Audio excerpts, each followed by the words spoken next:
And then you throw in the third factor, that most of them had virtually all of their very substantial net worths in the business. So they had their own money up, hundreds and hundreds of millions of dollars of their own money up, super high intellect, working in a field they knew, and essentially they went broke.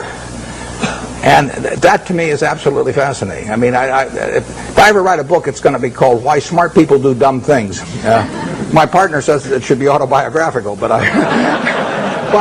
but this might be an interesting illustration. And these are perfectly decent guys. I respect them, and they helped me out when I had problems at Solomon, and so they're not bad people at all.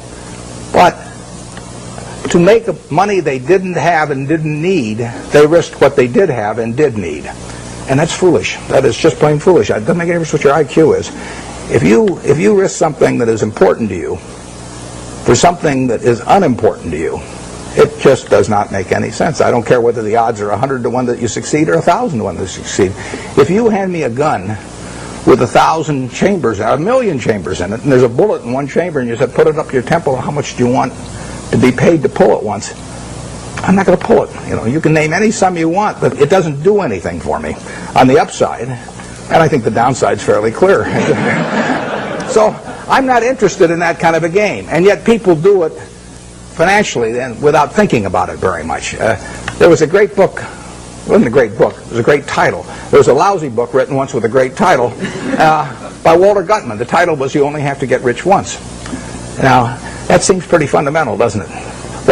What difference if you've got $100 million at the start of the year, and you're going to make 10% if you're unleveraged and 20% if you're leveraged 99 times out of 100? What difference does it make at the end of the year whether you've got 110 million or 120 million? Makes no difference at all. I mean, if you die at the end of the year, the guy that writes up the story may make a typo, and he may say 110 even if he had 120. So you've got nothing at all. It makes absolutely no difference. It makes no difference to your family. It makes no difference to anything. And yet the downside, particularly managing other people's money, is not only losing all your money, but it's disgrace and humiliation and facing friends whose money you've lost and everything. I just can't imagine an equation that makes sense for. And yet 16 guys with very high IQs who are very decent people entered into that game. And I think it's madness, and it's produced by an over-reliance to some extent on things. Those guys would tell me back when I was at Solomon, that a 6 Sigma event wouldn't touch us, or a 7 Sigma event, but they were wrong. I mean, their history does not tell you the probabilities of future financial things happening, and they had a great reliance on mathematics, and they felt that the beta of the stock told you something about the risk of the stock. It doesn't tell you a damn thing about the risk of the stock, in my view. And sigmas do not tell you about the risk of going broke, in my view, and maybe in their view now too. But I don't like to even use them as an example, because they are. I mean, the same thing in a different way could happen to any of us probably, where we really have a blind spot about something that's crucial because we know a whole lot about something else. It's like Henry Kaufman said the other day. He said the people who are going broke in this situation are just of two types: the ones who knew nothing and the ones that knew everything. And it's sad in a way. I urge you, in anything, we never basically borrow money. I mean, we get float through our insurance business and to do things, but I never borrowed money. I never borrowed money when I had $10,000 basically, because what difference did it make? I was having fun as I went along, and it didn't make any difference whether I had $10,000 or $1 million or $10 million, except if I had a medical emergency or something had come along like that. But I was going to do the same things when I had a lot of money as when I had very little money. If you think about the difference between me and you in terms of how we live, we wear the same clothes basically. SunTrust gives me mine, but you. So we wear the same clothes. We eat. We all have a chance to drink the juice of the gods here. But we all go to McDonald's, or better yet, Dairy Queen, and we live in a house that's warm in winter and cool in summer, and we watch Nebraska, Texas. They have them on a big screen. You see it the same way I see it. We do everything. Our lives aren't that different. You know, you'll get decent medical care if something happens to you, and I'll get decent medical care. The only thing we do is we travel differently. You know, I ride around this little plane, and I love it. And that takes money. But if you leave that aside, we travel differently. But other than travel, you know, I think about it. Think, what can I do that you can't do? Now, I get to work in a job that I love, but I've always worked in a job I loved. I loved it when I loved it just as much when it was a big deal if I made $1,000. And I urge you to work in jobs you love. I mean, I think you're out of your mind if you keep taking jobs that you don't like because you think it'll look good. I was with a fellow at Harvard the other day who was taking me over to talk, and he was 28, and he was telling me what he'd done in life, and which was terrific. And then I said, "What are you going to do next?" And he said, "Well," he said, "after I get out my MBA," he says, "I think maybe I ought to go to work for a management consulting firm because it'll look good on my resume." And I said, "Wait a second, you've been 28, you've been doing all these things. I mean, you've got a resume that's 10 times as good as anybody I've ever seen it already." I said, "If you take another job you don't like just for," I said, "isn't that a little like saving up sex for your old age? You know, I mean, there comes a time when you ought to just start doing what, you know, so I think I got the point across to him. But you ought to take a job. When you get out here, take a job you love. Don't take a job that, you know, you think is going to look good on your resume. Take a job you love. You may change it later on, but you'll jump out of bed in the morning.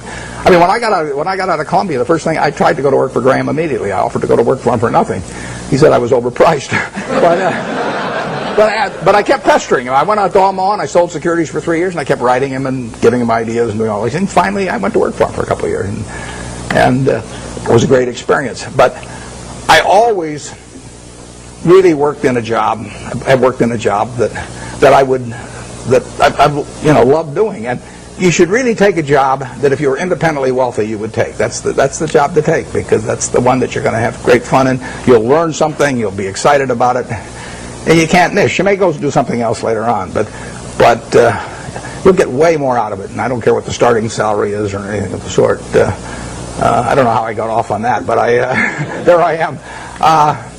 So I do think that if you think you're going to be a lot happier if you've got 2x instead of x, you're probably making a mistake. I mean,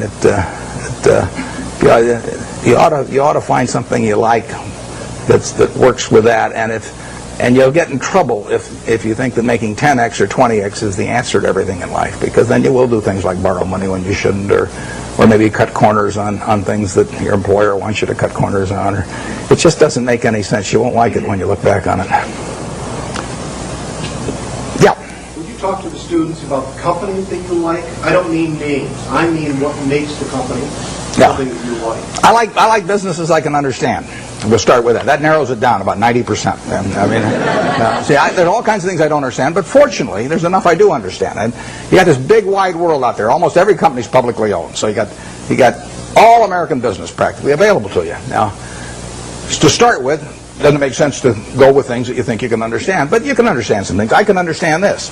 I mean, you can understand this. Anybody can understand this. I mean, this is a product that basically hasn't been changed much. They've added the cherry, but since 1886 or whatever it was, and it's a simple business.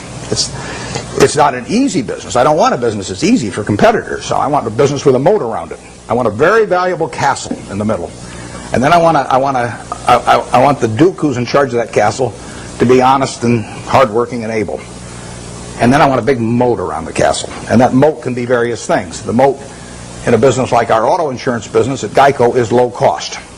I mean, people have to buy auto insurance, so everybody's going to have one auto insurance policy per car, basically, or per driver. And I can't sell them 20, but they have to buy one. What are they going to buy it on? They're going to buy it based on service and cost.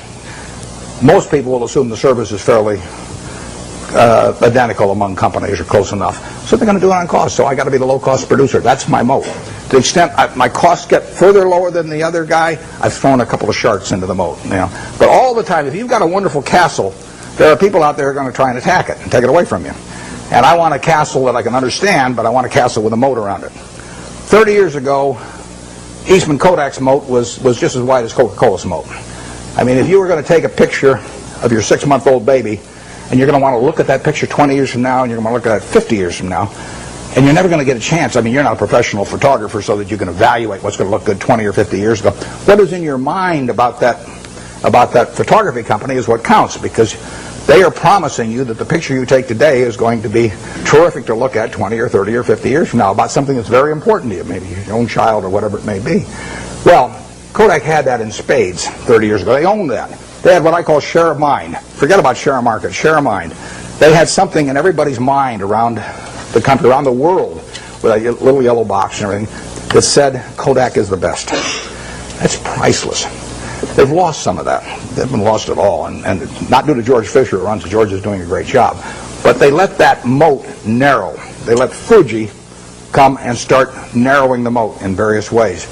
They let them get into the Olympics and take away that special aspect that only Kodak was fit to photograph the Olympics. So Fuji gets there, and immediately in people's minds, Fuji becomes more and a parity with Kodak. You haven't seen that with Coke. Coke's moat is wider now than it was 30 years ago. You can't see the moat day by day, but every time the infrastructure gets built in some country that isn't yet profitable for Coke but will be 20 years from now, the moat is widening a little bit. Things are all the time changing that moat in one direction or another. 10 years from now, you can see the difference. Our managers of the businesses we run, I've got one message to them, which is to widen the moat. And we want to throw crocodiles and sharks and everything else, gators, I guess, into the moat to keep away competitors. And that comes about through service. It comes about through quality of product. It comes about through cost. It comes about sometimes through patents. It comes about through real estate location. So that's the business I'm looking for. Now, what kind of businesses am I going to find like that? Well, I'm going to find them in simple products, because I'm not going to be able to figure out what the moat's going to look like for Oracle or Lotus or Microsoft 10 years from now. I mean, Gates is the best businessman I've ever run into, and they've got a hell of a position, but I really don't know what that business is going to look like 10 years from now. And I certainly don't know what his competitors' businesses are going to look like 10 years from now. Now, I'll name one I don't own. I know what the chewing gum business is going to look like from 10 years from now. I mean, the internet is not going to change how we chew gum. And nothing much else is going to change how we chew gum. And then are there going to be lots of new products that really, our spearmint and juicy fruit and all those going to evaporate? So it isn't going to happen. You give me $1 billion and tell me to go in the chewing gum business and try and make a real dent in Wrigley's, I can't do it. And that's the way I think about business. I say to myself, give me $1 billion and how much can I hurt the guy? Give me $10 billion. Give me $10 billion and how much can I hurt Coca-Cola around the world? I can't do it. Well, those are good businesses. Now give me some money and tell me to hurt somebody in some other fields, and I can figure out how to do it. So I want a simple business, easy to understand, great economics now, honest and able management, and then I can see about, in a general way, where they're going to be 10 years from now. And if I can't see where they're going to be 10 years from now, I don't want to buy it. Basically, I don't want to buy any stock where if they close the New York Stock Exchange tomorrow for 5 years, I won't be happy owning it. I buy a farm, and I don't get a quote on it for 5 years, and I'm happy if the farm does okay. I buy an apartment house, don't get a quote on it for 5 years, I'm happy if the apartment house produces the returns that I expect. But people buy a stock, and they look at the price the next morning, and they decide whether they're doing well or not doing well. It's crazy, because they're buying a piece of a business. That's what Graham, the most fundamental part of what he taught me. You're not buying a stock, you're buying a part ownership in a business. You will do well if the business does well, and if you didn't pay a totally silly price. And that's what it's all about. And you ought to buy businesses you understand. Just like if you're buying farms, you ought to buy farms you understand. It's not complicated. In calling this Graham Buffett, I mean, it's just pure Graham. I was very fortunate because I picked up a book when I was 19. I got interest in stocks when I was about 6 or 7, and I bought my first stock when I was 11, but I was playing around with all this stuff. I had charts and volume, and I'm making all kinds of technical calculations and everything, and then I picked up a little book, and it just said that you're not buying some little ticker symbol that bounces around.